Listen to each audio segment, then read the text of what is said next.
It goes without saying that there is something majorly wrong with someone who has the capacity to commit murder. In the case of serial killer Ted Bundy, who's recently recaptured nationwide attention 30 years after his execution, there were, well, many things wrong with him.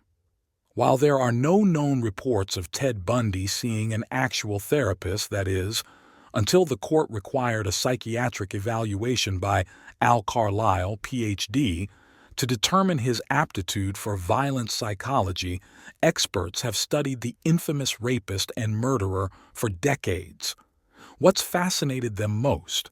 His ability to carry on a double life, i.e., having a long-term relationship, attending college, building a political career, all while secretly carrying out brutal and unthinkable crimes. Here's exactly which mental health disorders experts have speculated that Bundy may have had over the years. A group of 73 psychologists got together with the University of Kentucky to study Ted Bundy's mental health in 2007, and almost all of them agreed he had antisocial personality disorder. In fact, nearly 80% of the team believed Bundy was a prototype, a perfect example, of the disorder, checking off all of its criteria outlined in the Diagnostic and Statistical Manual of Mental Disorders.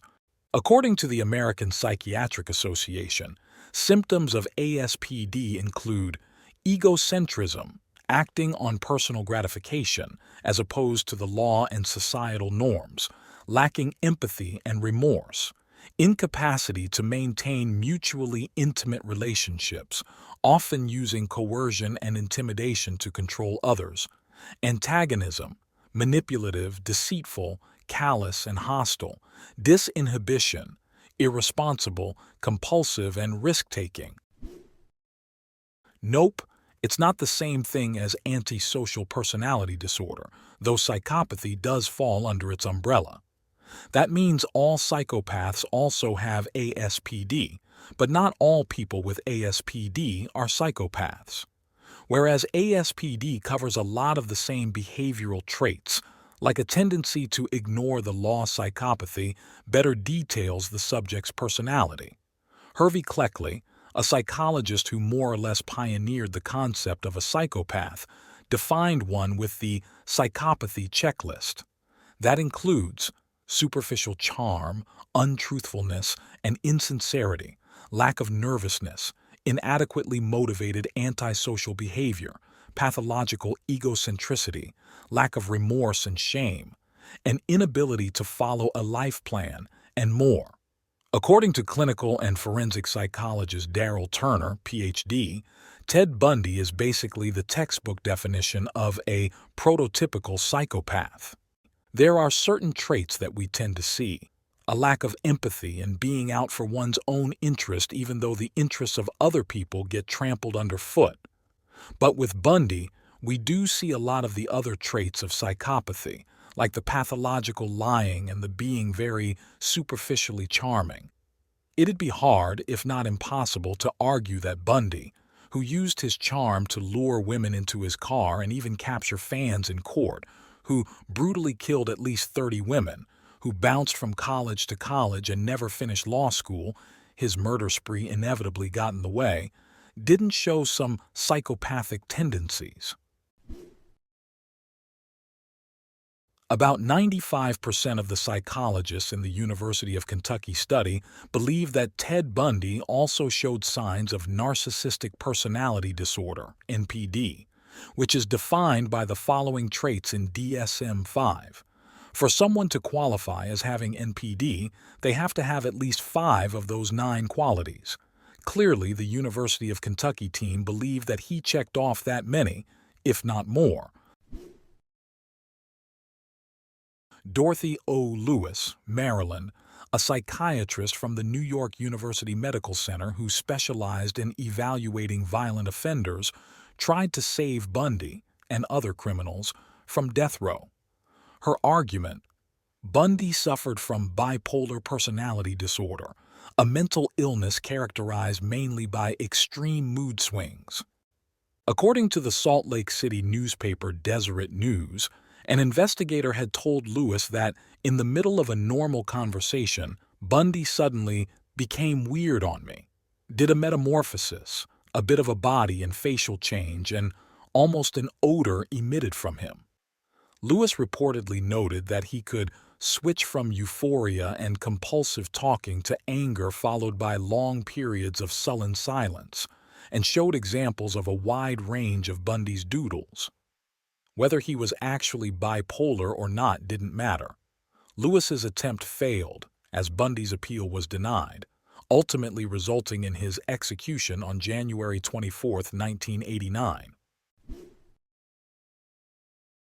The majority of that same group of experts in the University of Kentucky study said that Bundy was above the diagnostic threshold for borderline, a personality disorder that affects anywhere from 2 to 6% of the U.S. population, according to the National Alliance on Mental Illness.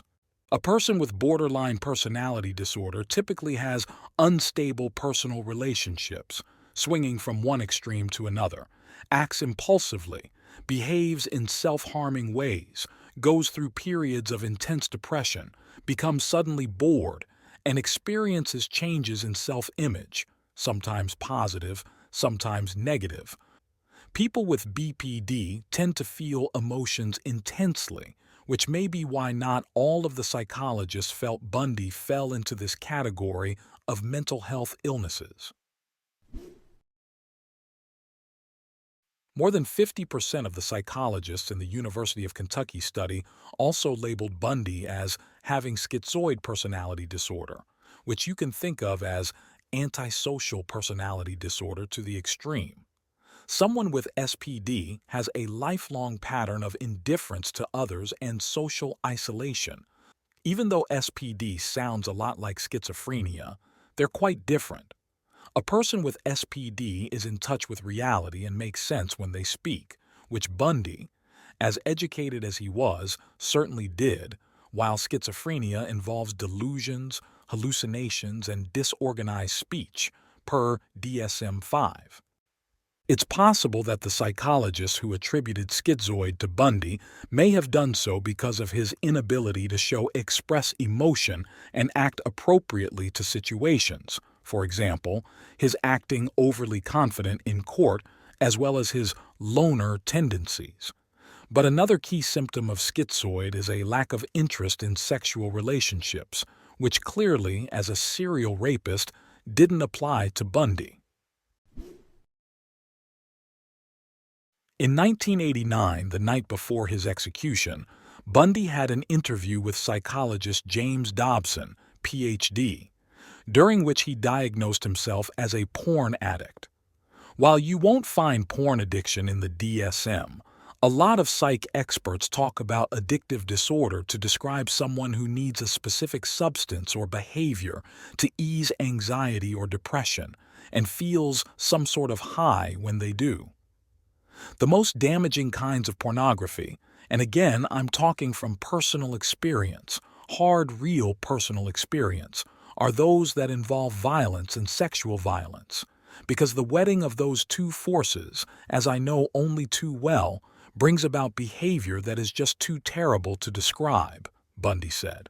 He continued, once you become addicted to it, and I look at this as a kind of addiction, like other kinds of addiction, I would keep looking for more potent, more explicit, more graphic kinds of material. Like an addiction, you keep craving something that is harder, which gives you a greater sense of excitement until you reach the point where the pornography only goes so far. You reach that jumping off point, where you wonder if only actually doing it will give you that which is beyond just reading about it or looking at it.